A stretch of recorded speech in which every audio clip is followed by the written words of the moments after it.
강의가 코비드-19와 세계관의 변화입니다. 왜 이 얘기를 하느냐 하면 사실은 성경적인 세계관이라는 게 뭐 1시간으로 끝날 수 있는 게 아니에요. 근데 1시간에 끝내달라고 부탁을 받아서 도대체 그럼 뭔 강의를 해야 되나 고민하던 끝에 결국은 그냥 오늘 성경적인 세계관의 서론을 얘기해야 될 것 같습니다. 그래서 코로나19와 세계관의 변화, 올바른 세계관을 어떻게 가리킬 건가 하는 부분에 대해서 잠깐 좀 다루려고 그럽니다. 사실은 저는 코로나19가 세계관을 변화시킬 수 있다고 보진 않습니다. 그런데 우리가 다 고민해야 되는 게 뭐냐 하면 세계관을 올바로 가리켜야 된다. 세계관을 우리가 올바로 정립시켜줘야 된다라고 하는 게 우리에게 굉장히 중요한 사역이다라고 하는 것에 대해서는 뭐 다들 동의할 거라고 믿습니다. 그런 의미에서 이번에 코로나19를 거치면서 우리가 한번 모여서 이 세계관이라는 게 뭐고 이 세계관이 어떻게 제대로 정립해 나가야 되는 건지를 함께 고민해 보도록 그렇게 하겠습니다. 세계관이라는 게 뭘까요? 세계관은 이런 겁니다. 세상이 어떻게 만들어졌느냐, 또 세상을 움직이는 힘은 뭐냐, 여기에 대한 개개인의 생각을 가리킵니다. 이게 세계관이에요. 그러니까 세상은 어떻게 해서 만들어졌느냐, 또 세상은 어떤 힘에 의해서 움직여지느냐, 이런 게 세계관이죠. 그러다 보니까 이 세상의 세계관은 아마 한 49억 개쯤 있을 겁니다. 왜냐하면 사람들마다 다 자기 나름대로의 세계관이 있으니까요. 그런데 이 세계관을 크게 세 가지로 요약할 수가 있습니다. 이거는 첫째가 진화론적인 세계관이죠. 진화론적인 세계관이고, 둘째는 신화론적인 세계관입니다.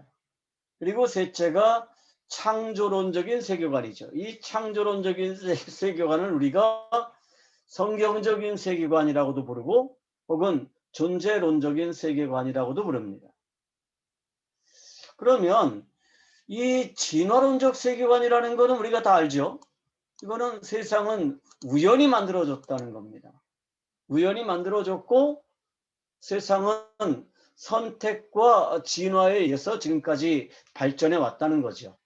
그래서 우주는 우연히 빅뱅, 거대한 폭발이 있었고 지금도 그 거대한 폭발이 확장되는 중이다. 이런 게 진화론적인 우주관이고, 또 우연히 지구에 생물이 생겼고 생명체가 생겼고 이 바이러스가 분화되고 진화하면서 이 모든 생명체로 변화되었다. 이게 진화론적인 세계관입니다. 신화론적인 세계관이 있죠. 그거는 이 세상은 신들이 창조했다는 겁니다. 그 다음에 이제 창조론적인 세계관이 있습니다. 그래서 각 세계관을 비교해 보면 그래요. 진화론에서는 창조주가 없습니다. 그죠? 세상을 움직이는 힘은 뭐냐? 그건 우연입니다. 우연히 세상을 움직이죠. 존재의 목적이 있느냐 없느냐? 진화론에서는 없습니다. 세상이 우연히 생겨났기 때문에 존재의 목적이 없어요. 그럼 이 존재의 목적을 누가 정할 수 있느냐? 존재의 목적이 없지만 존재의 목적을 정한다 그러면 내가 정하는 겁니다. 그래서 진화론적인 세계관을 가지고 사는 사람들은 존재의 목적을 뭐라고 생각하느냐 하면 행복해지는 것이 존재의 목적이라고 믿습니다. 그래서 어떻게 하든지 내가 행복해지는 거.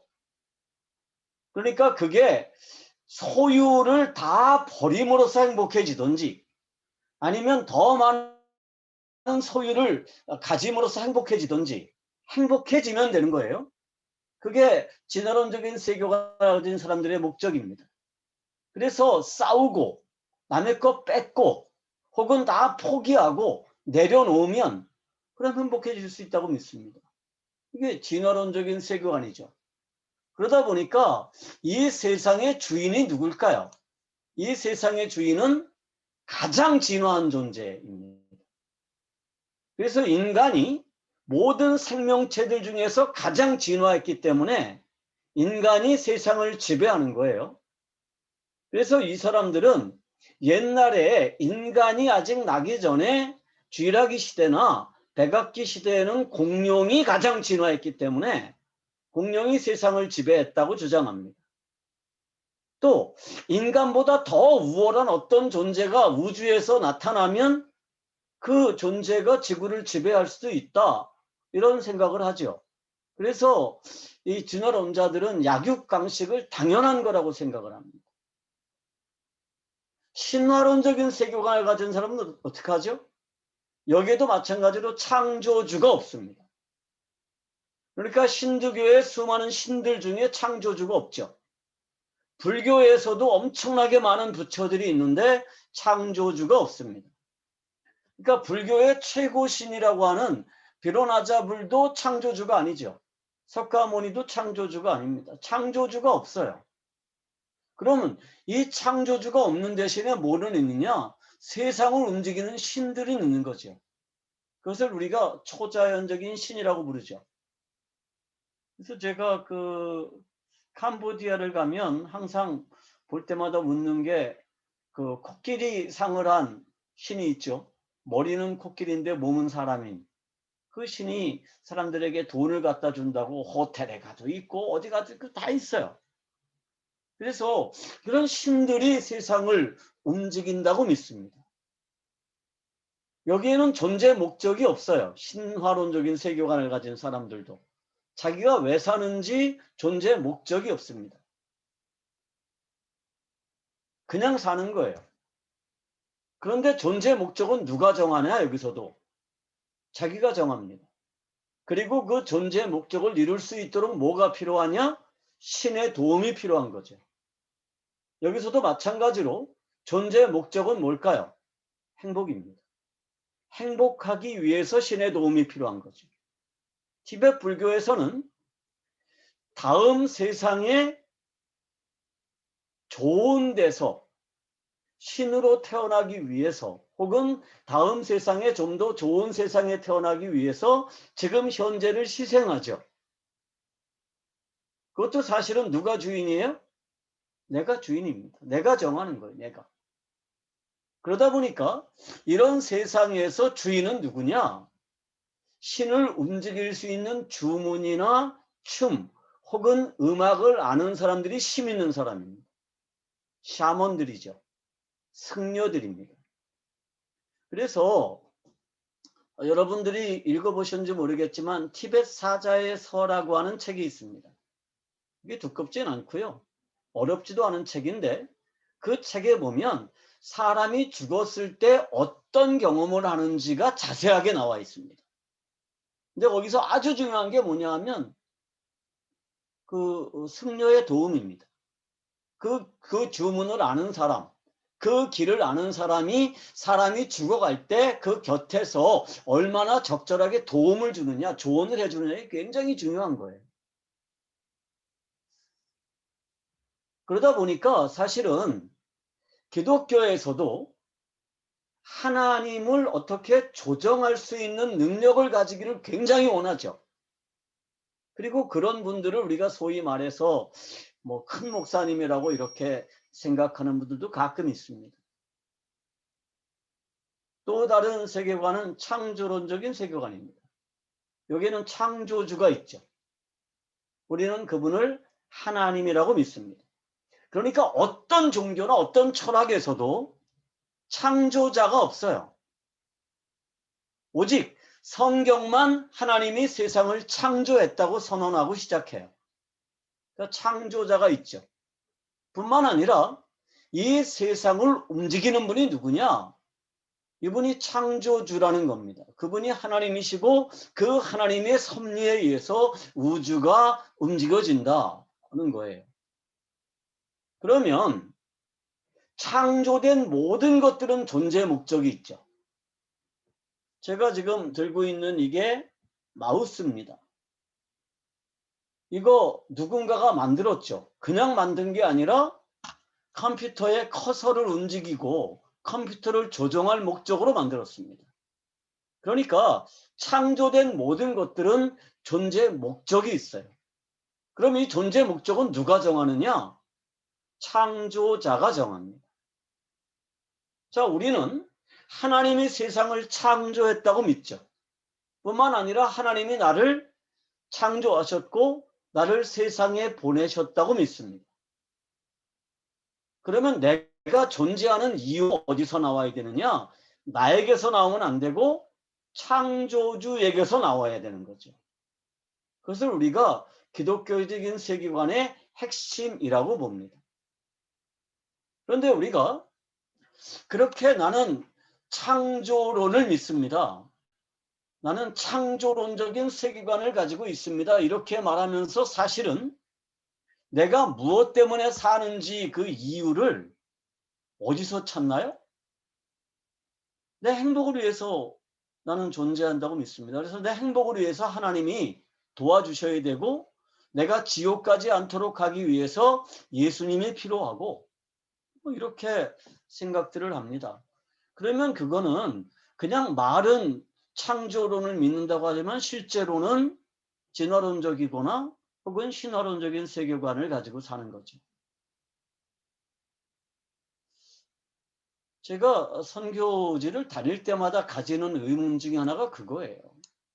도대체 우리가 왜 존재할까? 이 문제에 대해서 이거 너무 강조하지 않는 거 아닌가? 그런 의문을 늘 가지고 있습니다.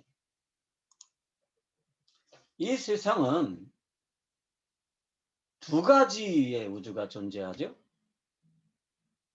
하나는 영적인 우주입니다. 이 영적인 우주는 눈에 보이지 않죠.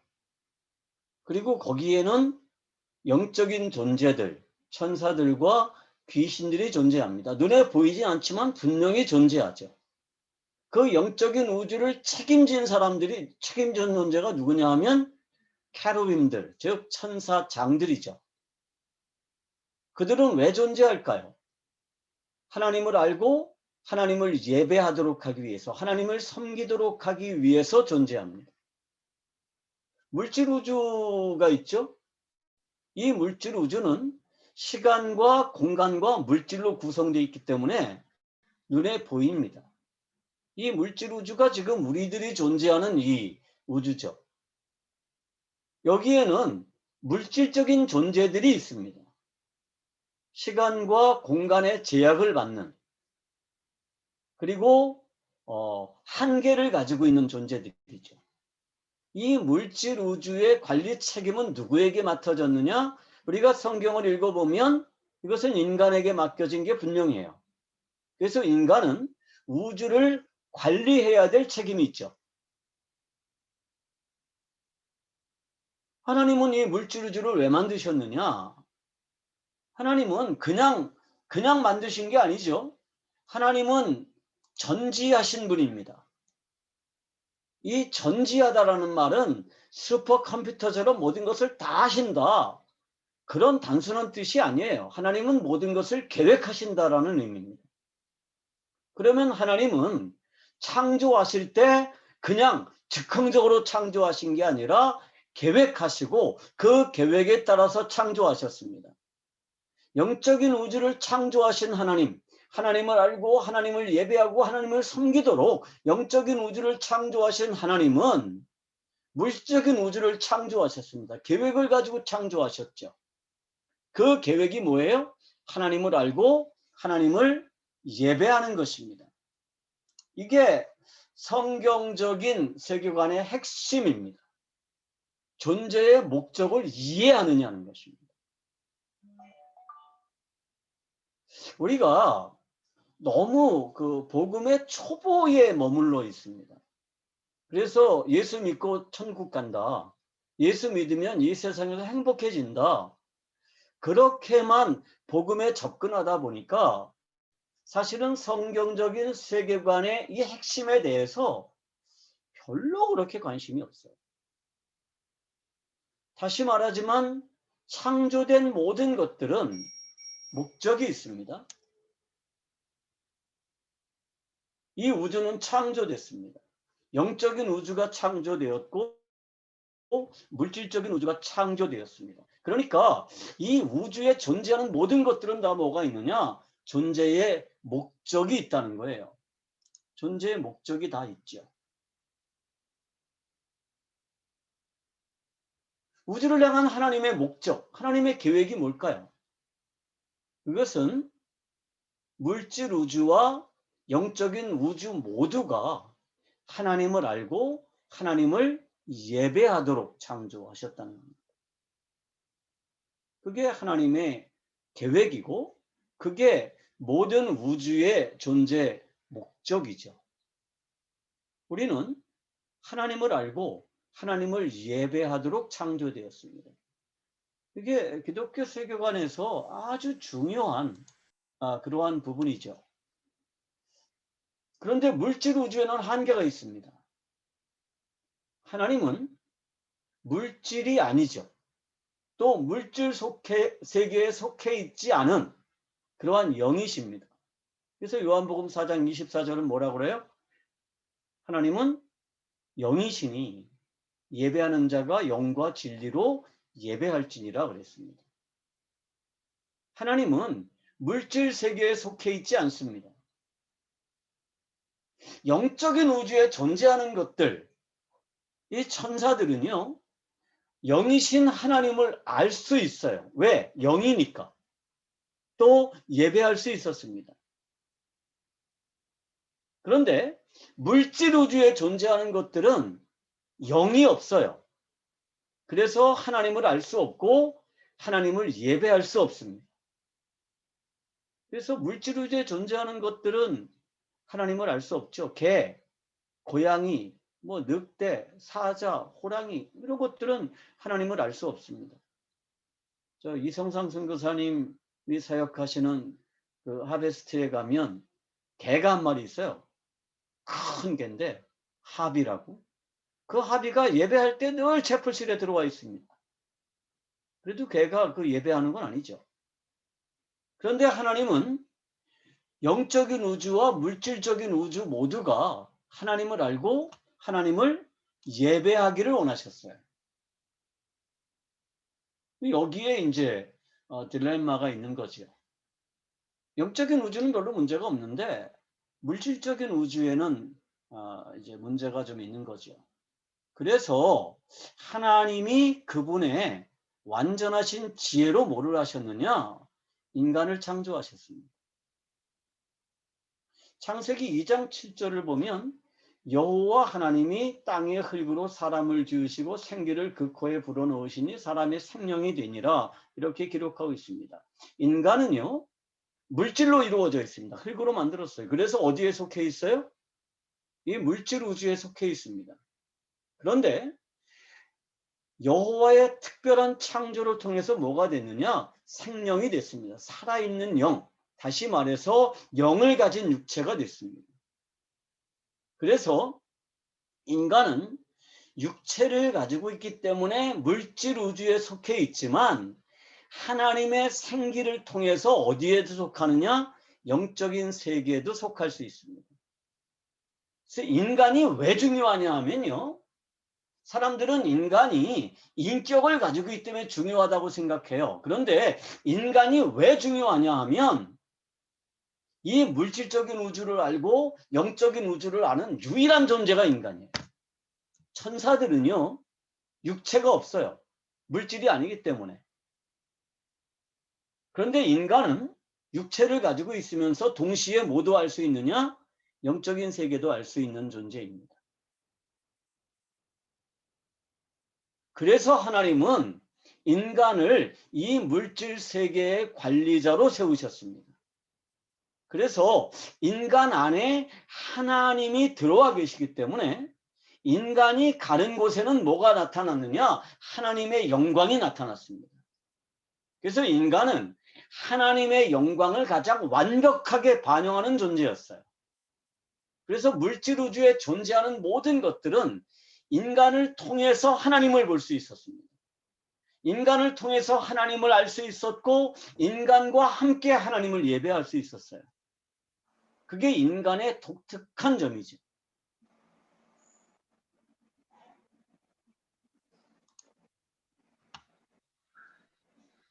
그런데 그 인간이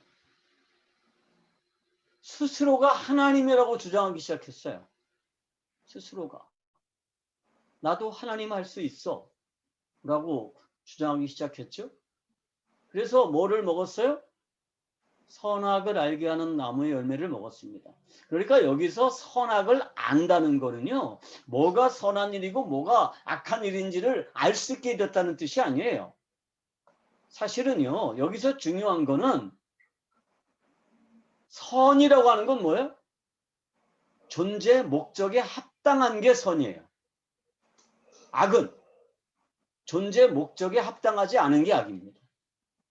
그러니까 선악을 구별할 수 있게 됐다는 얘기는 뭐예요? 존재 목적을 내가 정할 수 있게 되었다는 뜻입니다. 내가 존재 목적을 정하게 되었다는 뭐예요? 내가 하나님이 되었다는 뜻입니다. 내가 하나님과 같아지겠다는 뜻이에요. 그러면 내가 하나님이라고 주장하면 그 안에 하나님의 영이 거할 수가 없습니다. 그래서 하나님이 떠났어요. 그 이후로 인간은 더 이상 하나님의 영광을 반영할 수 없게 된 거죠. 우리가 이 사실을 분명하게 인식하지 못하면 내가 도대체 무엇 때문에 존재해야 되는지, 하나님이 우주를 왜 만드셨는지에 대해서 인식하지 못하고 동의하지 못하면 그럼 우리는 하나님의 백성으로 살 수가 없는 거예요. 여전히 반역자인 거죠. 여전히 반역자인 겁니다. 그래서 세계관이 바뀌어야 됩니다. 세계관을 바꾸는 게 왜 중요하냐 하면 사실은 이스라엘의 역사를 보면 우리가 알 수가 있어요. 이스라엘을 하나님이 애굽에서 구원하셨죠. 하나님이 이스라엘을 왜 애굽에서 구원하셨나요? 일반적으로 우리가 이해하는 것은 그런 겁니다. 하나님의 백성인 이스라엘이 애굽에서 노예가 되는 게, 노예로 사는 게 너무 불쌍해서 이스라엘을 애굽에서 구원해냈다라고 생각합니다. 근데 이게 굉장히 세속적인 세계관으로 봤을 때 그래요. 사실은요, 하나님이 이스라엘을 애굽에서 구원해낸 이유는요, 노예로 살고 있는 이스라엘이 불쌍해서가 아니라 아브라함과 맺은 언약 때문이었죠. 창세기 15장 13절, 14절, 15절, 16절에 보면 이런 내용이 있어요. 하나님이 아브라함과 언약을 맺을 때 내가 너에게 아들 주고 내 후손들이 하늘의 별처럼 바다의 모래처럼 많아질 거다. 그리고 내가 이 가나안 일경을 너한테 주겠다라고 약속하고 난 뒤에 뭐라고 그러느냐 하면 너 반드시 알아라. 내 자손이 이방에서 객이 돼서 그들을 섬기고 그들은 400년 동안 내 자손을 괴롭히리라. 그게 하나님의 언약이에요. 말씀이에요. 그러니까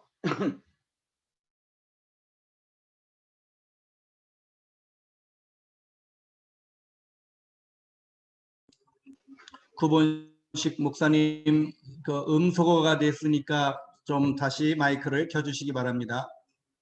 갑자기 왜 음소거가 됐을까? 그러니까 그 하나님의 계획에는 원래 그 야곱을 애굽으로 보낼 때 그들이 애굽에서 노예가 될 거는 하나님의 계획이 아니었는데 이 나쁜 놈 그 바로가 내 백성들을 노예로 삼았어? 하나님이 바빠가지고 챙기지 못하다가 보니까 그래요. 그래서 하나님이 화가 엄청나게 나셔가지고 막 쫓아와가지고 바로를 두드려 패고 바로를 거의 반쯤 죽여서 백성들을 구원해낸 게 아니에요. 그러니까 성경을 보면 원래부터 이스라엘 백성들이 야곱의 후손들이 애굽으로 내려가고 거기에서 뭐가 돼요? 그들을 섬길 거다라고 그렇게 하나님이 말씀하셨잖아요. 그 이유가 뭘까요? 하나님과 아브라함이 맺은 언약이 있습니다. 그 언약이 뭐냐 하면 내가 너에게 후손 주겠다. 이 가나안 땅을 너에게 주겠다라는 거예요. 아브라함에게 아들이 없어서 아들이 너무 절실하고 땅이 없어서 땅이 너무 절실하니까 내가 그거 너한테 줄게. 그런 차원의 얘기가 아니에요. 출애굽기 6장 7절에 보면 하나님의 언약이 다시 한번 확인되고 있습니다. 그게 뭐냐 하면 너희를 내 백성으로 삼고 나는 너희의 하나님이 되겠다라는 거예요. 그러니까 이스라엘을 하나님의 백성으로 삼다는 얘기는 뭐예요?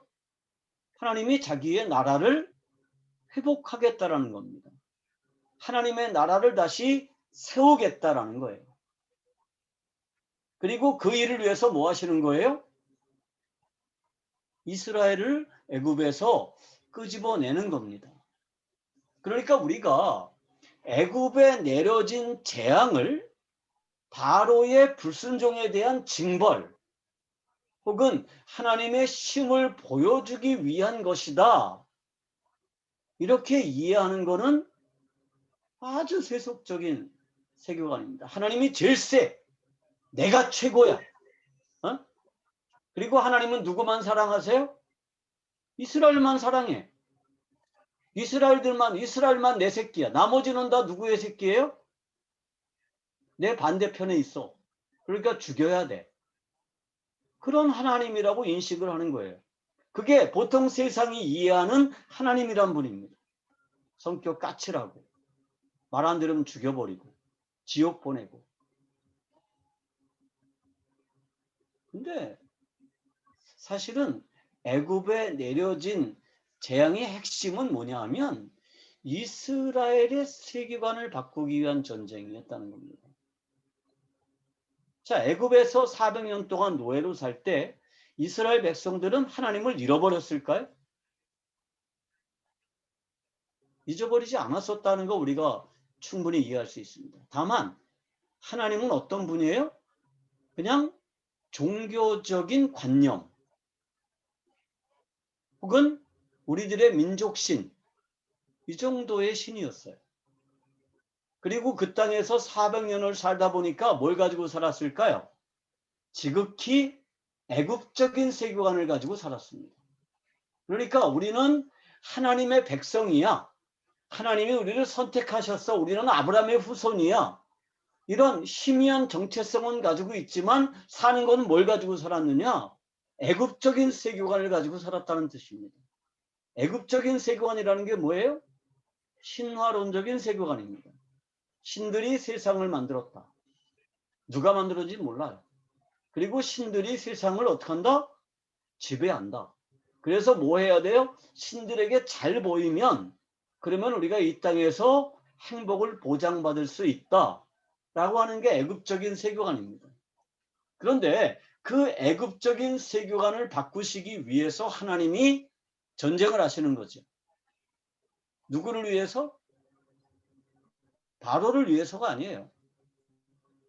바로는요, 그렇게 혼이 나도 세계관이 안 바뀌었습니다. 누구를 위해서냐 하면 하나님의 백성으로 선택된 이스라엘의 세계관을 바꾸기 위해서 하나님이 전쟁을 하시는 거죠. 그게 애굽에 내려진 10가지 재앙의 핵심입니다. 첫 번째 재앙이 뭐예요? 나이를 죽이는 거죠. 이스라엘 사람들은요, 나이를 예배의 대상이라고 생각했습니다. 나이를 예배했죠.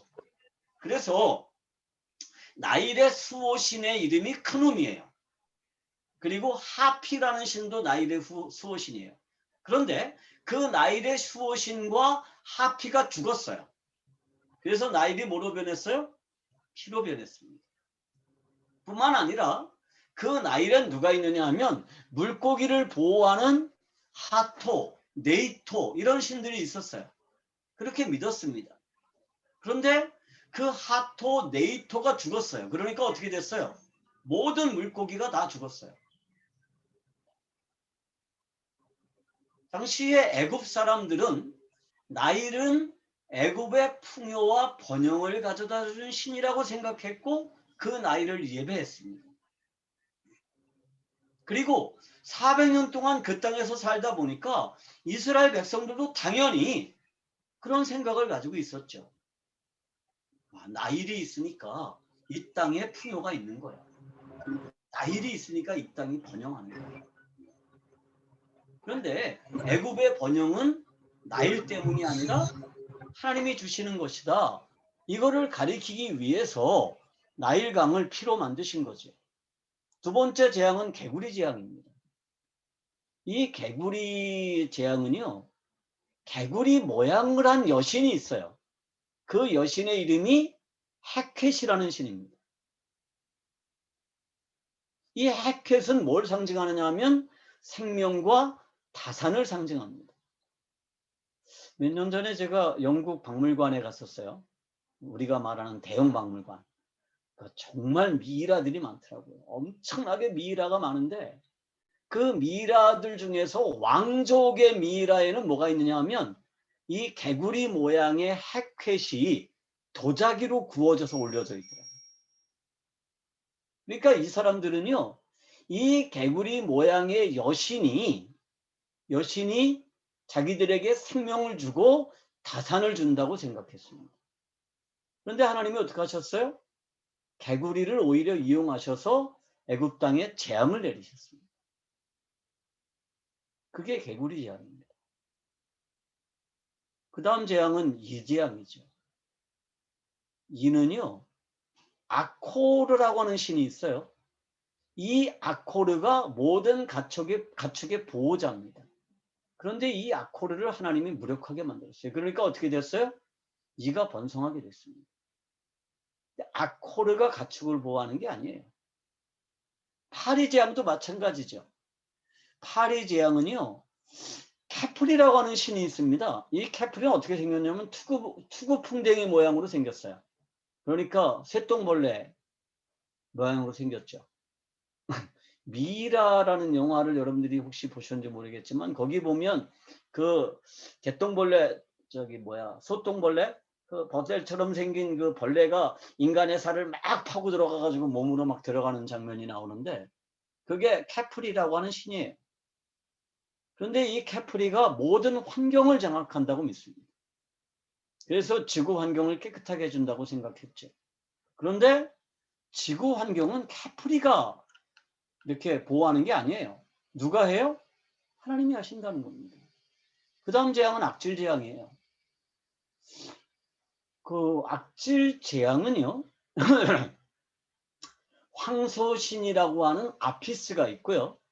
또 다산의 암소신이라고 하는 무비네스라는 신이 있습니다. 이 신들이 소들을 보호한다고 믿었어요. 뿐만 아니라 암소 모양의 어머니 여신인 하토르라고 하는 신도 있습니다. 그런데 이 신들을 하나님이 죽여버렸어요. 그러니까 어떻게 됐어요? 모든 가축에 전염병이 퍼졌습니다. 그런데 특이한 점은 그때부터 나오죠. 이스라엘 사람들 소유의 가축, 고센에 있는 가축들은 전염병이 안 번졌어요. 그 다음에 이제 악한 종기 질병이 있죠. 재앙이 있습니다. 이 악한 종기는요, 붉게 타들어가는 피부병입니다. 이 피부병은요, 사실은 악마의 눈을 가진 티폰이라는 놈이 만들어내요. 티폰이 그 피부병을 막아줘요. 막아주는데 하나님이 티폰을 무력하게 하니까 그때부터 많은 사람들에게 이 약한 종기가 막 생기기 시작했고 이때부터는 마술사들이 자기들도 걸려가지고요. 어떻게 힘을 쓸 수가 없었어요. 그 다음에 이제 무거운 우박이 내리죠. 이 우박은요. 대기의 신이라고 하는 수를 쟁취한 겁니다. 근데 이때부터 바로의 신하 중에서도 어떤 사람들이 있었냐면 모세의 말을 듣는 사람들이 있었죠. 그래서 이 사람들은요, 바로의 말을 듣고 어떻게 해요? 바로의 말을 듣고 짐승들을 다 끌어들였습니다. 그게 이제 일어난 변화 중에 하나죠. 메뚜기 재앙도 마찬가지입니다. 메뚜기 재앙도 어떻게 된 거냐 하면, 이게 자꾸만 내려가 버리네. 우박에 살아남은 것들을 어떻게 하느냐 하면, 그 자연의 신이 있습니다. 공기의 신도 있고요. 자연의 신도 있는데요. 그 자연의 신을 하나님이 무력하게 만들어 버렸습니다. 그러니까 어떻게 됐느냐? 메뚜기 떼가 자연을 해치죠. 그 다음에 이제 9번째 재앙이 흑암 재앙입니다. 이 흑암 재앙을 어떤 사람들은 일식이라고 생각해요. 근데 일식으로 인한 어둠이 아닙니다. 이 재앙은요, 태양신 라의 죽음입니다. 그러니까 당시의 세계관으로는 태양신인 라가 빛을 준다고 생각했습니다. 그래서 태양신이 최고의 신이에요. 왜냐하면 빛을 주니까. 빛이 있어야 만물이 살 수 있으니까. 그런데 이 태양신 라를 하나님이 처리해 버렸습니다. 내가 죽였다고 말하고 싶은데, 그러니까 그때서야 사람들은 뭘 기억하기 시작했을까요? 저는 아마 이스라엘 백성들이 창세기 1장 2절을 생각하기 시작했을 거라고 믿습니다. 빛을 누가 창조하셨다? 하나님이 창조하셨다. 그리고 마지막 재앙이 장자의 죽음이죠. 모든 애굽에 있는 장자들이 다 죽었습니다. 당시에 바로는요, 태양신 라하고 지하 세계의 여신인 이시리스 사이에서 태어난 신이라고 믿었습니다. 그러니까 이 바로는 죽지 않아요. 신이니까. 그래서 어떻게 해요? 죽을 때가 되면 거대한 피라미드를 짓고 어머니의 세계인 지하 세계로 이사 가는 겁니다. 그래서 지하 세계에는 어머니의 세계를 상징하는 그림들이 그려져 있고, 그래서 바로는 죽지 않고 그리 가는 거예요. 그런데 누가 죽었어요? 바로의 장자가 죽었습니다. 그것도 몰래 죽은 게 아니에요. 모든 애굽의 장자들이 다 죽는 그 소동이 일어났는데, 야, 바로의 아들도 죽었다더라. 이런 게 아마 탑뉴스로 나왔을 거예요. 그러니까 그때서야 사람들은 뭘 생각했느냐 하면, 아, 맞구나. 맞아. 하나님이 유일하신 하나님이셔. 이거를 비로소 깨닫기 시작했다는 겁니다. 그런데 이거를 누구를 위해서 이런 일들을 하셨느냐 하면 바로를 혼내주기 위해서가 아니에요. 여러분, 바로의 마음을 점점 더 강팍하게 하신 분이 누구세요? 하나님이시잖아요. 하나님이 바로의 마음을 점점 더 강팍하게 하셔서 바로가 점점 더 뭐 하셨어요? 말을 안 들었어요. 그때마다 고난이 가중됐어요. 징계가. 근데 그게 바로를 혼내주기 위해서가 아니에요. 뭐 하기 위해서였느냐면 이스라엘의 세계관을 바꾸기 위해서입니다. 어떤 세계관? 하나님이 이스라엘을 택한 목적이 있다는 거예요. 그리고 그 목적에 의해서 내가 이제 너희를 끄집어내겠다는 겁니다. 그래서 하나님이 이스라엘 백성들을 애굽에서 끄집어내시죠. 그게 모든 목적의 전부였다 그러면 사실은 하나님이 어떻게 하셔야 돼요? 야, 내가 좀 미안해. 내가 너무 바빠가지고 너희들에게 신경을 못 썼다. 그랬더니 저 바로라는 놈이 너희들을 노예로 만들어서 이렇게 고생을 시켰네. 야, 미안해. 이제 내가 너희들 거기서 해방시켰으니까, 응? 그리고 내가 저기 가나안에 땅도 마련해놨어. 그러니까 이제부터 그리 가. 그러면 거기 젖과 꿀이 흐르는 땅이야. 거기 가서 행복하게 잘 살아. 응? 그리고 너희들이 가면 내가 나중에 그리 찾아갈 수도 있어. 빠이빠이, 짜이젠. 그러신 거 아니에요. 어떻게 하시죠? 하나님이 함께 가세요. 왜 하나님이 같이 가실까요? 하나님의 나라를 세우기 위해서입니다. 그러니까 이스라엘 백성들은 애굽에서 단지 구원된 게 아니라 뭘로다가 부르심을 받은 거예요? 하나님의 백성으로 아브라함을 선택하셔서 아브라함과 언약을 맺으시고 아브라함의 후손들을 부르셔서 같이 어디로 가는 거예요? 가나안으로 가시는 거예요. 그리고 그곳에서 뭐 하세요? 하나님의 나라를 세우시는 거죠. 그래서 이스라엘의 세계관을 바꿔야 됩니다. 어떻게 바꾸느냐? 하나님은 지역신이 아니다라는 겁니다. 당시에 모든 신들은 뭐가 있어요? 지역성이 있습니다. 이 신은 이 지역을 다스리는 신이에요. 그런데 하나님은 지역신이 아닙니다. 하나님은 팔레스타인의 신이 아니에요. 하나님은 가나안의 신이 아닙니다. 뿐만 아니라 하나님은 민족신이 아닙니다. 우리가 정말 오해하는 것 중에 하나가 뭐냐면 하나님을 민족신이라고 오해하는 겁니다. 하나님은 이스라엘의 신이다. 그리고 우리는 이스라엘 백성들로 편입됐다. 이런 거죠. 하나님은 민족신이 아니에요. 하나님은 온 우주의 유일하신 신입니다.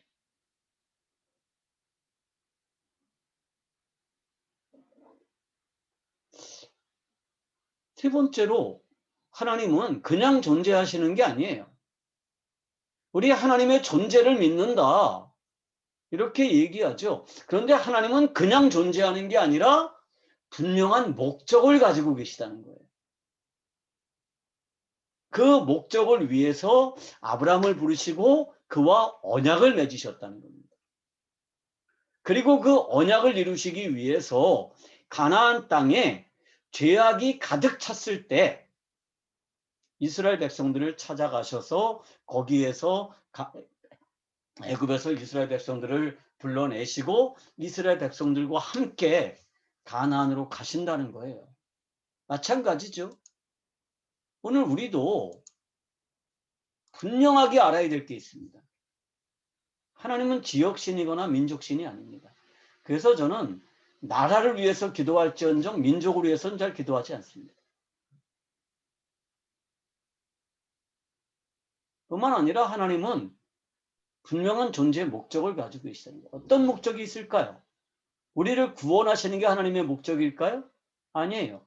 우주에 하나님의 나라를 회복하고 우주를 다시 하나님의 통치가 미치는 그러한 하나님의 나라로 바꾸시는 게 하나님의 목적입니다. 그 목적을 위해서 우리를 구원하셨고 우리를 교육하시고 지금도 우리와 함께 가신다는 거예요. 그게 임마누엘의 하나님이시죠.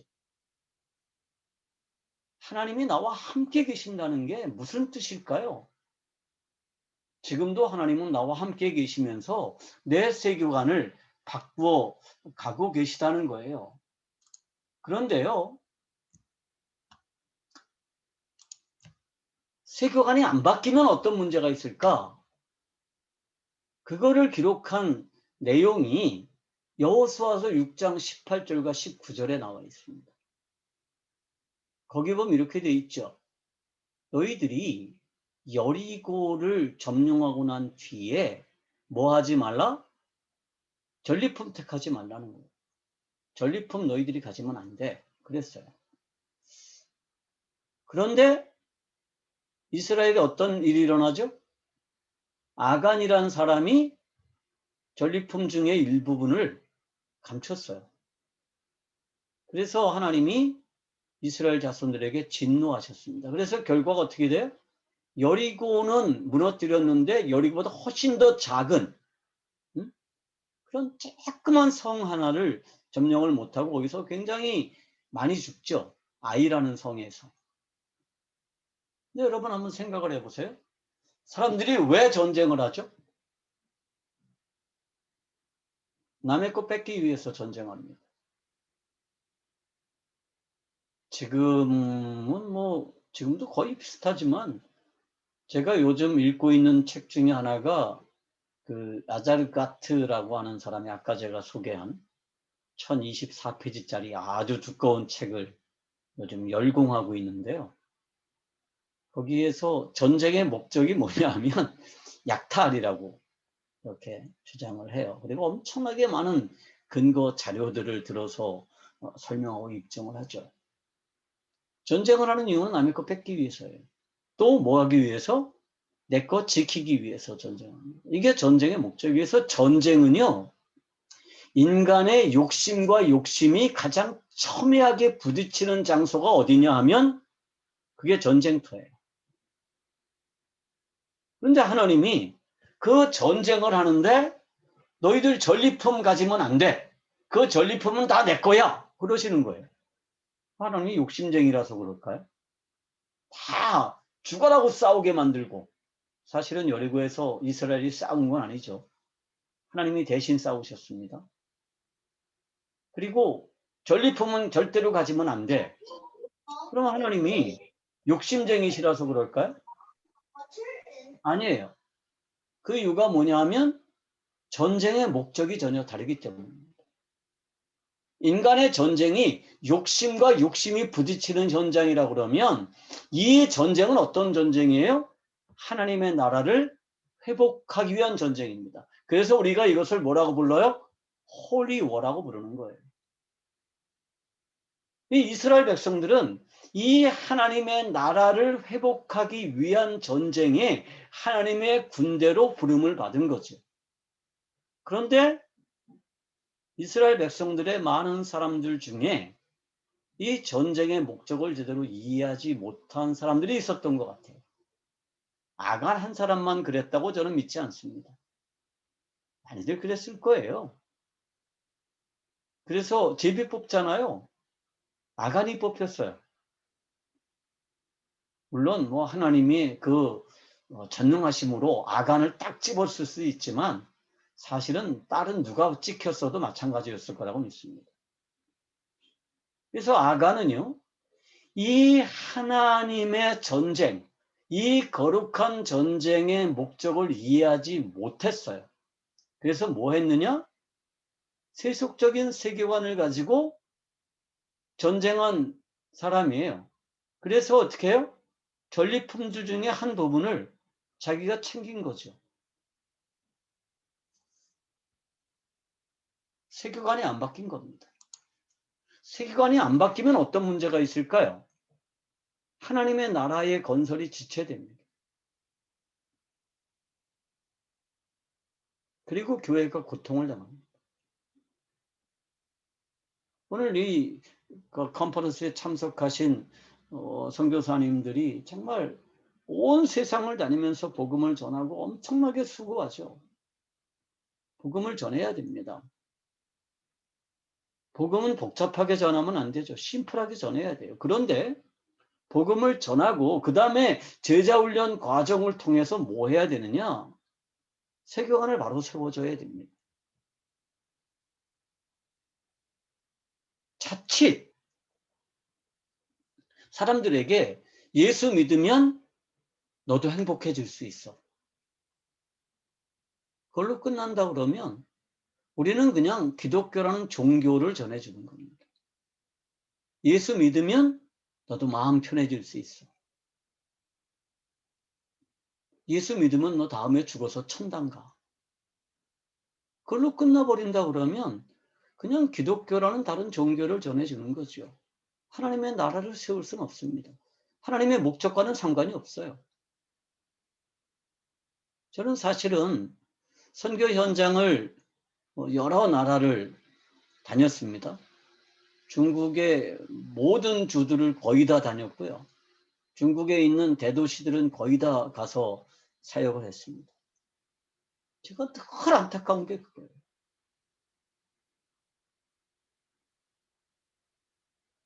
그냥 거기서 멈추는 거예요. 그래서 나 구원 받았네, 너 구원 받았니? 나는 예수 믿고 기뻐, 늘상 기쁘다. 뭐 그런 정도에 머문다 그러면 문제인 거죠. 그래서 우리가 세계관을 바로 세워주는 게 정말 중요한 핵심입니다. 만약에 우리가 이 세계관을 세워주지 못한다 그러면 어쩌면 우리 선교는 실패일지도 몰라요. 우리가 다 수고하죠. 얼마나 수고합니까? 감옥에도 가고 죽을 고비도 넘기고 뭐 현장에서 교통사고도 나고.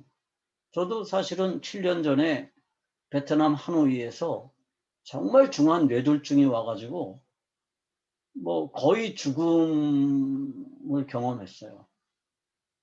정말 죽을 뻔했습니다.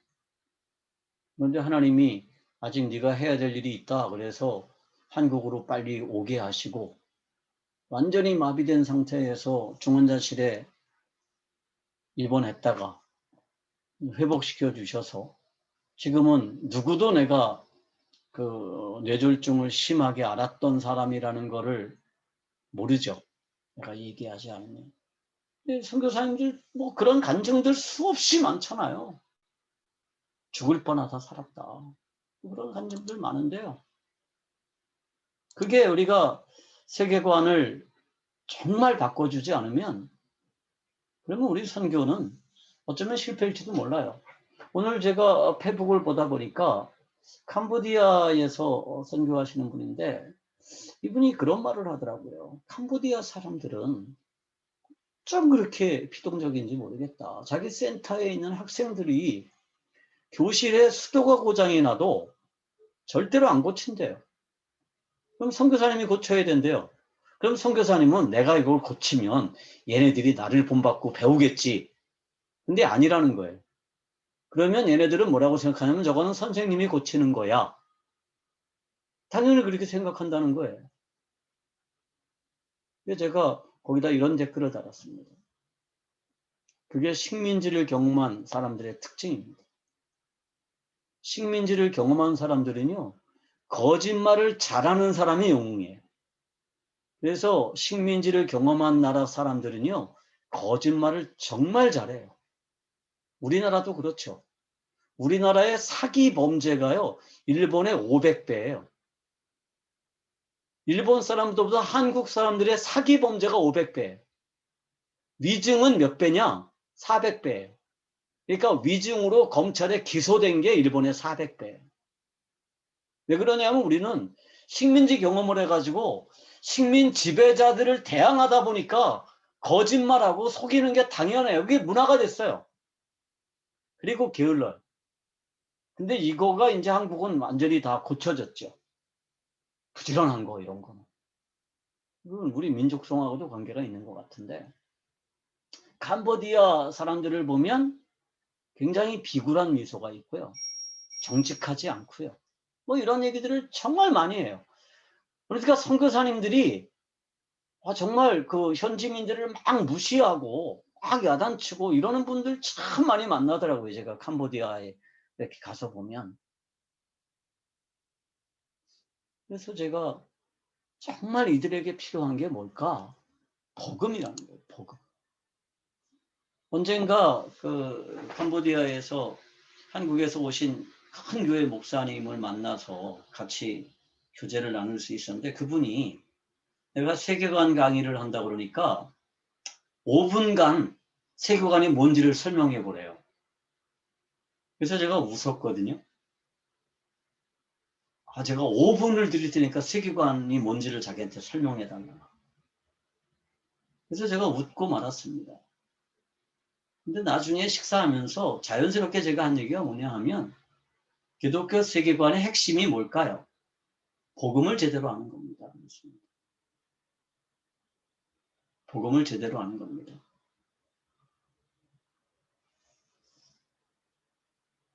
여러분, 밀양이라는 영화를 보신 적이 있나요? 밀양을 보면 그런 내용이 있습니다. 여기 그 나오는 여자가 전도연인데요. 이 여자가 서울에 살다가 이혼하고 아들을 하나 데리고 밀양이라는 도시로 이사를 가요. 그래 여기서 은근히 돈이 좀 많은 것처럼 자기를 포장하죠. 이 사람은 철물점 주인입니다. 그런데 이 전도연이 아들을 세탁소 주인이 유괴했어요. 그리고 죽였습니다. 그래서 전도연은 외아들을 잃어버렸어요. 근데 그 세탁소 주인 유괴범이 잡혔어요. 그리고 이제 감옥에 갔는데 이 사람이 이 여자를 전도했어요. 근데 이 여자는 뭐든지 하면 자기가 최고 잘한다라고 늘 이렇게 자기 자신을 드러내기를 좋아하거든요. 신앙이 굉장히 좋은 신앙을 가진 것처럼 이제 사람들에게 막 보이면서 어느 날 이렇게 선언해요. 내 아들을 죽인 그 살인범을 내가 용서하겠다. 그리고 감옥으로 면회를 가요. 그래서 찾아가서 내가 당신을 용서하겠다. 이렇게 선언하기로 해요. 그리고 감옥으로 면회를 갔는데 그 살인범이 나오는데요. 보통 이 전도연이는 이 살인범이 막 죄송스럽고 막 그래가지고 막 초췌하고 바짝 마르고 막 얼굴도 막 시커멓고 막 그렇게 변했을 거라고 생각을 했는데 살인범이 나오는데 얼굴에서 빛이 나는 거예요. 환한 미소를 띠고 나와가지고 오히려 하는 말이 뭐라 그러냐 하면 하나님께서 나는 이 감옥에 들어와서 하나님을 만났습니다. 그리고 하나님이 내 모든 죄를 다 용서해 주셨습니다. 그러니까 자매님도 하나님을 믿고 죄 용서를 받으세요. 이렇게 오히려 이 전도연이를 전도했습니다. 살인범이. 그러니까 이 여자가 요즘 애들 말로 빡이 돌았어요. 그래서 내가 아직 용서하지 않았는데 제일 피해를 본 사람은 난데 내 아들을 죽였는데 내가 아직 용서하지 않았는데 하나님이 왜 용서해? 하나님이 뭔데? 하나님이 용서하면 다야? 난 아직 용서하지 않았는데. 그러면서 이제 뭐 별짓을 다 하죠. 이 남자랑 안 눕히고. 그게 이제 그 밀양이라는 영화의 줄거리입니다. 그러니까 밀양이라는 그 소설을 쓴 그 이청준 씨가 하고 싶은 얘기는 그거예요. 과연 하나님이 인간의 죄를 용서하는 게 맞느냐 하는 겁니다. 하나님이 인간과 인간 사이에서 일어난 문제에 하나님이 개입하셔야 되느냐? 여러분 어떻게 생각하세요? 내가 이성상 선교사님한테 뭔가를 잘못했어요. 근데 거기에 하나님이 개입하셔야 돼요? 그냥 서로 사랑하고 용서하고 배려하고 그러면 인간의 죄 문제는 충분히 해결 가능하지 않을까요? 이게 보통 사람들의 생각입니다. 그래서 천주교에서도 아주 중요한 게 이런 거예요. 용서, 사랑, 배려 이런 거죠. 그래서 사실은 천주교 신자들이 기독교 신자보다 훨씬 더 잘 살아요. 이런 문제에 있어서. 훨씬 착해요. 불교도 마찬가지예요. 내 친구 중에 불교 승려가 하나 있거든요. 그 불교 종단에서 아주 큰 종단, 우리나라 대표 종단의 호법부 차장을 지낸 친구인데요. 불교에서도 이 얘기 많이 하죠. 서로 배려하고 양보하고 욕심 부리지 않고 그러면 다 평안해질 수 있다. 행복해질 수 있다. 그러잖아요. 그러면 인간의 죄 문제는 충분히 해결 가능하지 않을까요?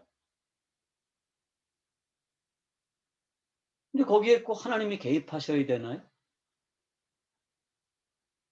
그래서 사람들이 이렇게 비난하죠. 이 예수 믿는 놈들은 말이야 나쁜 짓은 다 해놓고 주일날 교회 가서 하나님께 용서해달라고 빌면 돼. 그러잖아요. 인간 사이에서 일어난 문제인데 하나님이 개입하세요. 아들이 죽었어요. 그런데 하나님이 아들 죽인 살인범을 왜 용서하세요? 나는 아직 용서하지 않았는데? 그게 이제 문제인 거죠.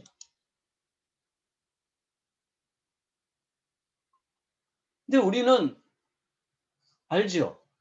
인간의 죄는 반드시 하나님께서 용서하셔야 된다는 겁니다. 왜 그럴까요? 죄는요, 인간과 인간 사이에서 벌어진 일이 아니에요.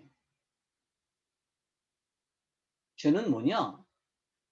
피조물인 인간이 창조주의 자리를 찬탈하려고 시도한 반역입니다. 이게 죄의 핵심이죠. 그래서 이 반역죄, 인간의 죄를 용서할 수 있는 분은 오직 누구냐? 하나님이시라는 겁니다.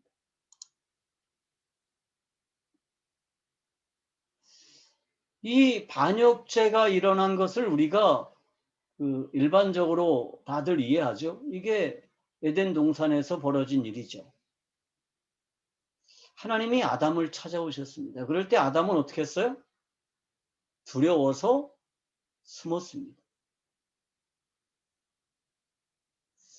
창세기 3장 10절에 보면 이르되 내가 동산에서 하나님의 소리를 듣고 내가 벗었으므로 두려워하여 숨었나이다. 이렇게 기록되어 있습니다.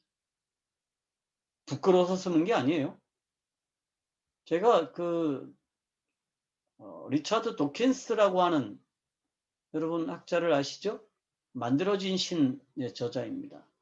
그 도킨스나 칼 세이건이나 이런 무신론 철학자들이 얘기하는 게 뭐냐 하면 아담이 하나님으로부터 도망친 이유가 부끄러워서였다라고 생각합니다. 옷을 안 입었기 때문에 부끄러웠다는 거예요. 그리고 많은 기독교 신자들도 그렇게 이해해요. 제가 어느 목사님들 모임에서 이 얘기를 하니까 어떤 분이 그러더라고요. 그거 목사님 잘못 읽은 거 아니에요? 수치스러워서 숨었다 아닌가요? 그래요. 부끄러워서 숨었다 아닌가요? 그래서 제가 이 성경을 읽어줬습니다. 두려워서 숨었다라고 분명히 기록되어 있습니다. 그랬더니 이분이 턱 하는 말이, 그게 원래 헬라어에서는 그런 뜻이 아닌데 번역이 그렇게 됐을지도 모르죠. 근데 여기서 두렵다라는 단어가요, 히브리어에서 야레라는 단어로 쓰여져 있습니다.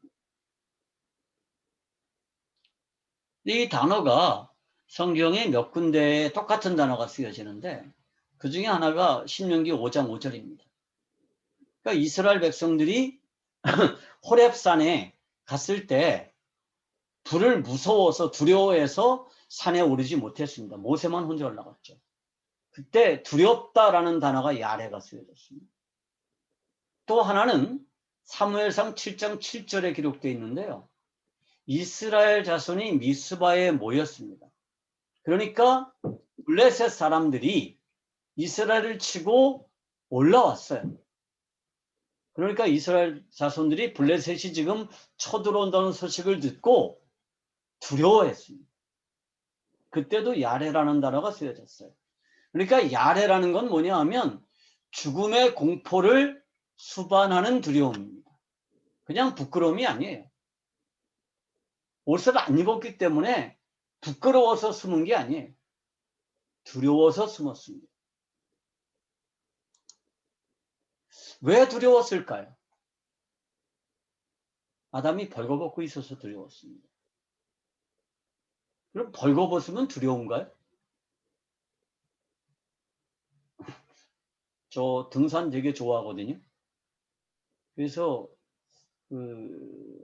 저는 주로 순회 선교사로 섬기기 때문에 이 나라 저 나라를 많이 이렇게 다니는데 한국에 있을 때는 거의 매일 등산을 해요. 그러니까 한 1시간 내지 2시간, 많으면 3시간 우리 집 앞에 산을 등산하고 1년에 2~3차례는 설악산이나 지리산을 종주합니다. 지리산은 주로 여름에 종주하는데요. 지리산을 종주하려면 47km를 걸어야 됩니다. 1500m급 봉우리 8개를 넘어요. 되게 힘들죠. 그리고 땀이 그야말로 쩝니다, 쩔어. 좀 이제 등산을 마치고 한 2박 3일 마치고 내려올 때쯤 되면 제일 아쉬운 게 뭐냐면 샤워하는 거죠. 내려오다 보면 계곡들에 물이 맑잖아요. 거기서 이제 목욕을 합니다. 하루는 이제 목욕을 하는데 빨개 벗고 목욕을 했어요. 혼자.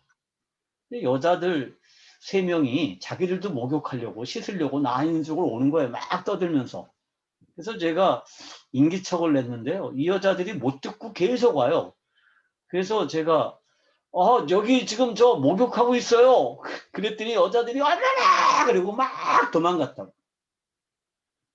저는 왜 여자들이 오는 거 막았을까요? 여자들은 왜 도망갔을까요? 아마 부끄러웠었을 거죠. 부끄러워서. 그런데 아담은요, 벌거벗고 하나님을 만나는 게 부끄러웠던 게 아니에요. 두려웠습니다. 여기서 질문이 하나 있죠. 선악과를 먹기 전에 아담과 이브는 자신이 벌거벗었다는 걸 몰랐을까요? 어떤 사람들은 그렇게 생각하죠. 그때는 몰랐대요. 선악과를 보니까 똑똑해져가지고 비로소 자기가 벌거벗었다는 걸 알게 됐대요. 근데요, 창세기 2장 25절을 보면 아담과 그의 아내 2사람이 벌거벗었으나 부끄러워하지 않았다 이렇게 되어 있습니다. 벌거벗었다는 걸 뭐 했다는 거예요? 인식했다는 거예요. 근데 부끄럽지 않았습니다. 그러면 선악과를 먹기 전에 아담과 이브는 하나님을 만났을까요? 자주 만났겠죠. 자주 만나서 기쁜 교제를 나눴겠죠. 그럼 그때도 두려웠을까요? 두렵지 않았겠죠. 어떤 일이 생겼을까요? 왜 아담과 이브는 선악과를 먹고 난 뒤에 하나님을 만나는 게 두려워졌을까요? 여기 2개의 단서가 있습니다. 그게 2개의 단어로 되어 있는데요. 하나는 히브리어의 파카드라는 단어고요. 또 다른 단어 하나는 아타르라는 단어예요. 우리가 그 시편 8편 4절과 5절에 굉장히 중요한 단서가 여기 기록이 되어 있습니다. 그게 뭐냐 하면 사람이 무엇이기에 주께서 그를 생각하시며 인자가 무엇이기에 주께서 그를 돌보시나이까. 그를 하나님보다 조금 못하게 하시고 영화와 존귀로 관을 씌우셨나이다 라는 구절이에요. 근데 여기서 돌보시나이까라고 하는 단어가 개역 개정판이 나오기 전에 한글 개역 성경에서는 권고하시나이까라고 기록되어 있습니다. 이 권고하다 혹은 돌보다라는 단어가 이게 파카드인데요. 주의하여 돌보다, 찾아와서 필요를 채워주다 그런 뜻입니다. 그러니까 하나님과 인간은 어떤 관계였느냐 하면 하나님이 인간을 사랑하셔서 수시로 찾아와서 돌봐주고 챙겨주는 사이였다는 겁니다. 그러니까 선악과를 먹기 전에 아담과 이브는 하나님을 아주 자주 만났을 거예요. 뿐만 아니라 하나님이 어떻게 하셨어요? 그를 하나님보다 조금 못하게 하시고 영화와 존귀로 관을 씌우셨다 그랬어요. 자, 인간과 하나님이 서로 사랑하는 관계를 유지하려면 하나님 편에서는 아무 문제가 없는데 뭐가 문제일까요? 인간이 문제죠. 그래서 하나님은 어떻게 하세요? 인간을 하나님의 형상과 모양을 따라서 만드셨습니다. 그런데 하나님보다 조금 못하게 만드셨죠. 뿐만 아니라 영화와 존귀로 관을 씌우셨습니다. 여기서 관을 씌우시다라는 단어가 아타르라는 단어예요. 근데 이거는 뭐냐 하면 둘러싸다 라는 뜻입니다. 옷을 입히다 라는 단어로 번역해도 돼요. 그러니까 하나님은 어떻게 하셨어요? 인간을 자신의 모양과 형상을 따라 창조하셨을 뿐만이 아니라 뭐 하셨느냐? 하나님의 영화와 존귀로 둘러싸셨습니다. 그래서 인간은 하나님의 영화와 존귀로 둘러싸여 있는 한 하나님을 만나는데 아무런 문제가 없습니다.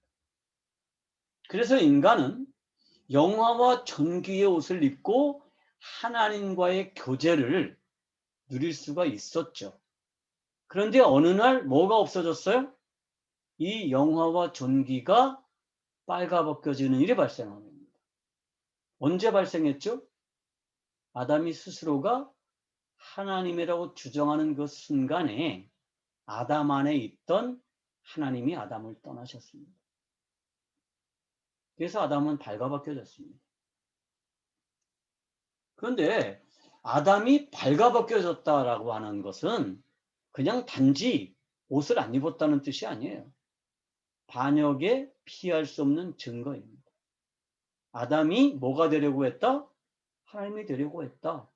라고 하는 그 반역에 정말 숨길 수 없는 증거가 뭐냐면 아담이 벌거벗겨졌답니다.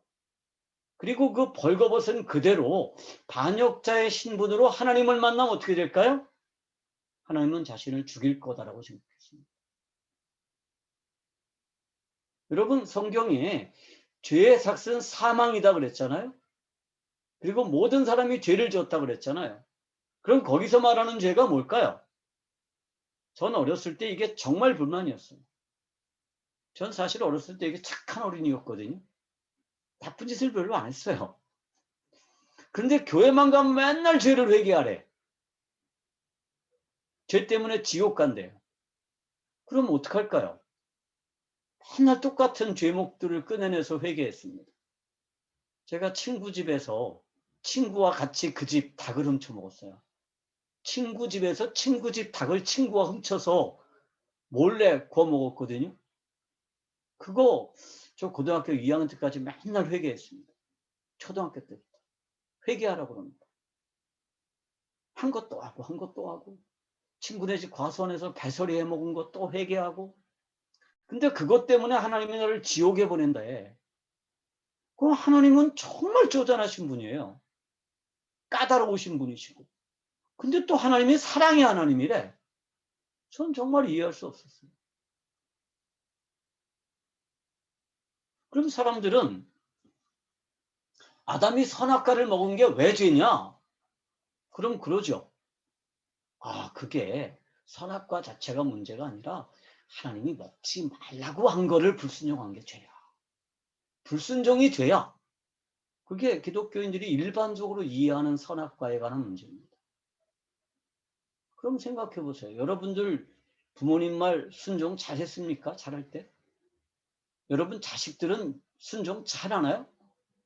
그 불순종했다고 죽여버립니까? 내쫓아버립니까? 안 그러잖아요. 근데 하나님이 그렇게 했대요.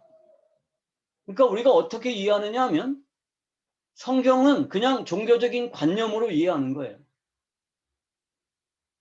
그래서 기독교를 종교로 만들어 버립니다. 그런데요, 아담을 둘러싸고 있던 하나님의 영화와 존귀가 떠나가고 아담이 발가벗겨진 이유가 뭐냐 하면 아담이 스스로 하나님이라고 주장하기 때문에. 하나님이 동시에 같이 계실 수 있나요? 하나님이 두 분일 수가 있나요? 하나님이 계신데 나도 하나님이야. 그럼 그래. 그럼 우리 공동 통치하자. 그러시나요? 우리 같이 하나님 할래? 그럴까요? 그게 안 되는 거죠. 그러니까 내가 하나님이라고 주장하는 것은 하나님에 대한 반역이에요. 그래서 하나님이 아담으로부터 떠났어요. 그때부터 아담을 둘러싸고 있던 하나님의 영화와 존귀가 발가벗겨졌죠. 그러니까 아담이 발가벗었다라고 하는 것은 불순종의 증거가 아니라 뭐의 증거냐? 반역의 증거입니다. 그래서 벌거벗었다라고 하는 것은 아담의 범죄에 대한 움직일 수 없는 증거였습니다. 여기까지만 하고 마치겠습니다. 그럼 하나님은 선악과를 왜 만들었을까 하는 문제예요. 선악과 안 만들었으면 되잖아요. 그죠? 하나님이 왜 선악과를 만들어 놓고 그 선악과 먹었다고 아담을 죽여요? 선악과 왜 만들었을까? 여기 침팬지가 눈이 동그래가지고 질문하잖아요. 선악과 왜 만들었어요?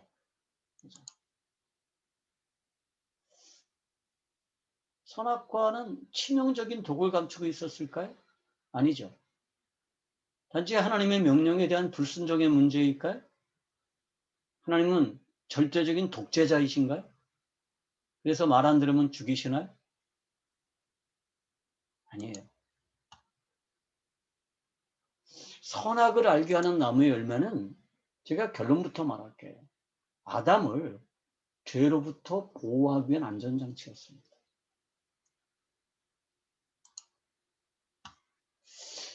우리가 이거를 이해하려면 뭐를 알면 되느냐 하면 선악과의 위치를 알면 됩니다. 선악과는 어디 있었어요? 에덴의 중앙에 있었습니다. 위험한 독은 어디에 둬야 돼요? 안 보이는 데 둬야 됩니다. 접근하기 힘든 데 둬야 돼요. 근데 중앙이라는 건 뭐예요? 늘 보이는 데입니다. 접근하기 쉬운 곳이에요. 접근하기 쉬운 곳. 그런데 하나님은 이 위험한 선악과를 거기에 두셨어요. 왜 그러셨을까요?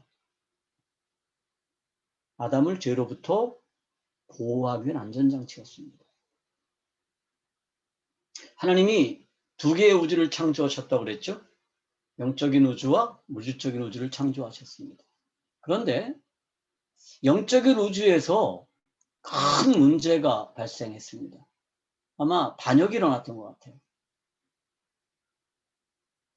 유다서 1장 6절에 보면 이렇게 기록되어 있습니다. 또 자기 지위를 지키지 아니하고 자기 처소를 떠난 천사들을 큰 날의 심판까지 영원한 결박으로 흑암에 가두셨다. 이렇게 기록되어 있습니다. 그러니까 뭐 언제가 기회가 있으면 다음 강의 충분히 다룰 수 있는 문제인데, 그러니까 영적인 세상에서 이미 자기가 하나님이 되려고 하는 시도가 있었습니다. 그리고 그 시도를 한 그 천사장 케루빔을 우리가 마귀라고 알고 있죠. 그런데 아담도 그럴 가능성이 충분했습니다. 왜냐하면 아담은 누구를 가지고 있었어요? 그 안에 하나님의 영이 있었고 하나님의 영광을 완벽하게 반영하는 존재였기 때문에 모든 생명체들은 아담에게 복종했습니다. 아담이 위대해서가 아니라 뭐 때문에? 그에게서 드러나는 하나님의 영광 때문에. 그래서 아담은 이 물질우주에 존재하는, 에덴에 존재하는 모든 생명체를 관리하는 존재였어요. 소유자는 아니었습니다. 더더군다나 존재의 목적을 정해주는 건 아니에요. 여러분, 하나님이 자기를 소개할 때 뭐라고 소개하시죠? 나는 스스로 있는 자다, 이렇게 소개합니다. 왜 하나님이 그렇게 소개할까요? 나는 창조되지 않았기 때문에 뭐 하는 거다? 존재의 목적을 내가 정할 수 있다는 거예요. 그 말을 언제 하시냐면 이스라엘 백성들을 구원해 내기 위해서 모세를 만났을 때 하신 말씀입니다. 이스라엘 백성들을 왜 구원하셨다고요? 하나님의 나라를 세우기 위해서입니다. 그리고 이스라엘 백성들을 왜 선택하셨다고요? 하나님의 나라를 세우기 위해서입니다. 존재의 목적을 누가 정하느냐? 하나님이 정하는 겁니다.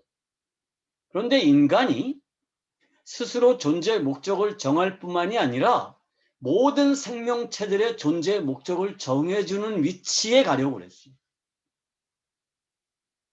그리고 아담에게서는 하나님의 영광이 드러났기 때문에 모든 생명체는 아담에게 복종했습니다.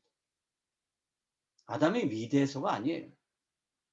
그런데 아담이 이 부분을 착각하고 자신의 지위를 망각할 수 있었습니다. 그래서 하나님이 그렇게 하지 않도록, 그렇게 하지 못하도록 만들어주신 게 뭐냐? 그게 선악과예요. 그리고 아담은 늘 보이는 자리에 뭐가 있었어요? 선악을 알게 하는 나무의 열매가 있었어요. 천사들 가운데서 이런 죄악이 이미 발생했기 때문에 하나님, 아담이 이런 범죄에 빠지지 않도록 만드신 안전장치가 뭐다? 그게 선악과였습니다. 그게 선악과예요. 아담이 선악과를 먹었어요. 그리고 발가벗겨졌어요. 하나님이 찾아오셨습니다. 왜 찾아오셨죠? 아담을 심판하기 위해서 찾아오셨나요? 아니에요. 하나님이 재판정을 여시죠. 그래서 재판합니다. 피고가 누구나 등장해요? 뱀과 아담과 하와가 등장하죠.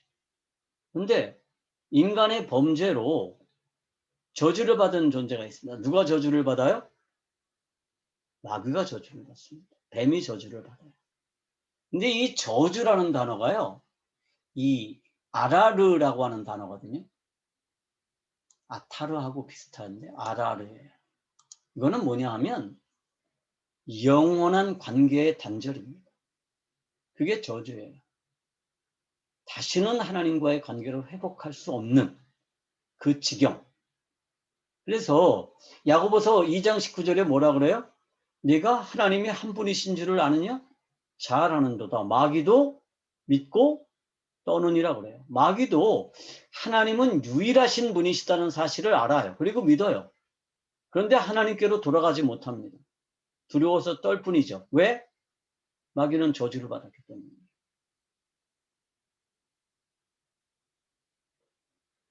그런데 하나님은 인간을 저주하지 않아요. 그 대신 누가 저주를 받아요? 인간의 관리 아래에 있었던 땅이 저주를 받습니다. 그래서 하나님이 새하늘과 새 땅을 창조하시기 때까지 이 세상에 존재하는 인간을 제외한 모든 생명체들, 물질적인 생명체들은 하나님을 알 수 없습니다.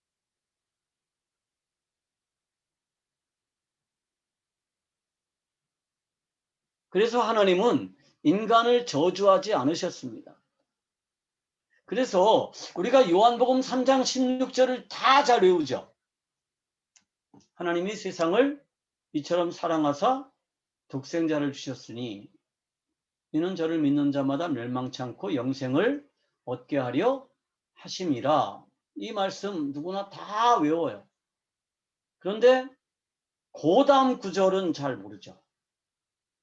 요한복음 3장 17절 말씀은 어떻게 되어 있을까요? 제가 읽어드릴게요.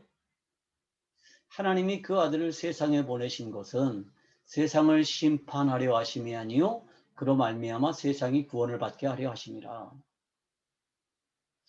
여러분, 하나님이 아담을 찾아오신 이유가 뭐죠?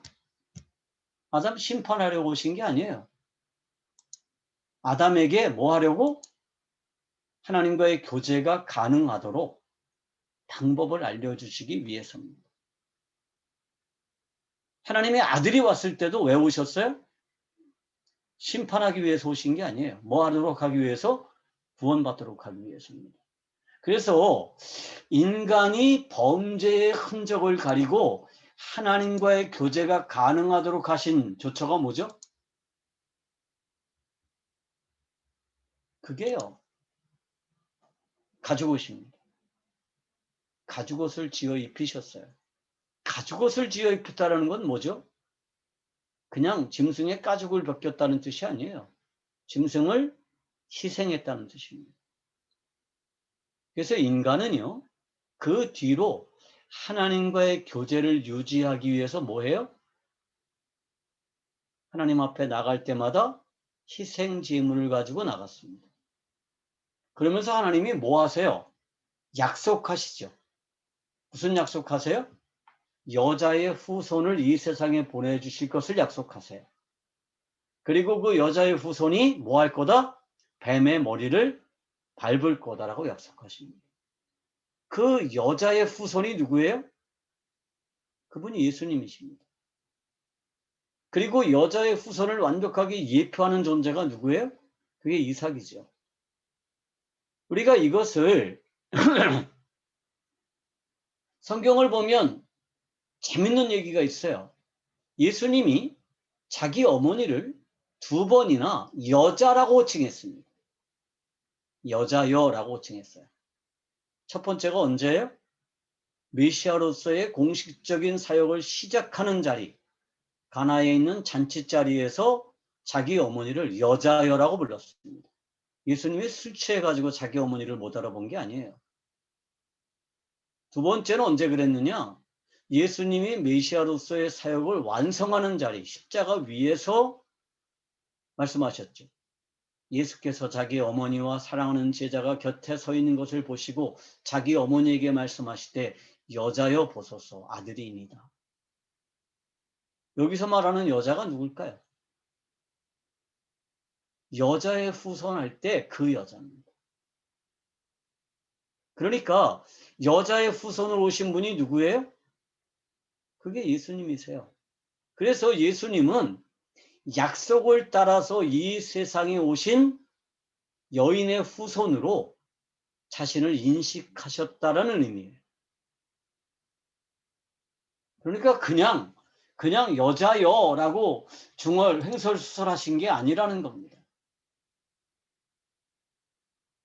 하나님은 인간을 용서하셨습니다. 뭘 용서하셨어요?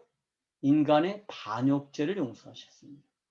그러니까 인간들이 아무리 선하게 살아도 이 반역죄의 책임을 지고 있는 한 절대로 하나님과 같이 살 수가 없습니다.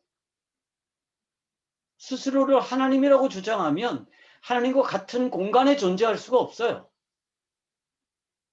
그래서 어디로 가야 돼요? 하나님이 계시지 않는 유일한 장소. 거기가 지옥이잖아요. 그런데 하나님은 어떻게 하셨느냐? 인간의 반역죄를 용서하셨습니다. 이 인간의 반역죄를 용서하셨다라는 것을 우리가 복음이라고 해요. 그게 기쁜 소식입니다. 인간이 반역죄의 책임을 지고 있는 한 인간에게는 절대적으로 희망이 없습니다. 그런데 하나님이 인간의 죄를 용서하셨다라는 소식이 들렸어요. 그게 복음이에요. 그래서 복음이라는 건 뭐냐? 대사면령이 내려졌다는 겁니다. 복음이란 스스로 하나님의 대로는 반역을 시도하다가 실패하고 다시는 하나님과 함께할 수 없게 된 인간에게 그 반역죄를 용서한다는 사면령이 내려졌다는 소식입니다. 이 인간의 반역을 용서하실 수 있는 자격이 누구한테만 있어요? 하나님에게만 있습니다. 그래서 하나님만 인간의 죄를 용서할 수가 있어요. 그러면 이 사면형을 받아들이지 않는 사람들은 누구일까요? 자신의 죄가 반역죄라는 사실을 모르는 사람은 하나님의 사면형이 필요가 없어요. 그냥 선하게 살면 됩니다. 예수 믿고 착하게 살면 돼요. 하나님이 굳이 내 죄를 용서하실 필요가 없어요. 그런데 어떤 사람이 사면형을 받아들이느냐? 내가 지은 죄가 이 죄의 핵심이 반역죄다. 이거를 뼈저리게 인식하는 사람만 하나님의 용서를 받아들일 수 있습니다. 사면형을 받아들이지 않는 사람에게 있어서 그 사면형은 어떤 의미일까요? 그냥 종교적인 선언에 불과한 겁니다. 그것은 기독교적인 종교의 선언이에요. 실제가 아닙니다. 그래서 종교를 관념화할 수밖에 없는 거죠. 우리가 선교지에 나가서 복음을 전해요. 근데 이렇게 복잡하게 전할 수는 없죠, 처음에는. 그런데 반드시 뭐 해야 되느냐? 복음을 정말 차근차근 설명해 줘야 됩니다. 그래서 네가 가지고 있는 문제의 핵심이 뭐냐? 하나님을 향한 반역이야. 네가 스스로 하나님이라고 주장하는 한 하나님과 같이 존재할 수 없어. 그러면 불교 신자들, 신두교 신자들 다들 자기가 신 되는 게 목표잖아요. 하나님과 같이 살 수 없습니다. 그러면 세계관이 바뀝니다. 물론 이것 가지고 다 되는 건 아니죠. 그 뒤에 뭐 죄 문제도 있고 창조 문제도 있고 뭐 여러 가지 문제들이 계속 가르쳐줘야 되겠지만 가장 핵심은 뭐냐? 복음을 제대로 설명하는 겁니다. 오늘 강의 1시간 10분만 하라고 그랬는데 1시간 40분을 했네요. 죄송합니다. 제가 원래 강의가 길어서 인기가 별로 없습니다. 여기까지 강의 마치고 잠깐 기도하고 난 뒤에 질문 받겠습니다. 제가 잠깐 기도합니다. 하나님 감사합니다. 오늘 세계관의 일부분을 주의 종들과 나눴습니다. 이 말씀이 능력이 되게 하시고 이 말씀이 힘이 되게 하여 주시옵소서. 우리 주 예수님의 이름으로 기도합니다. 아멘. 제 강의를 듣고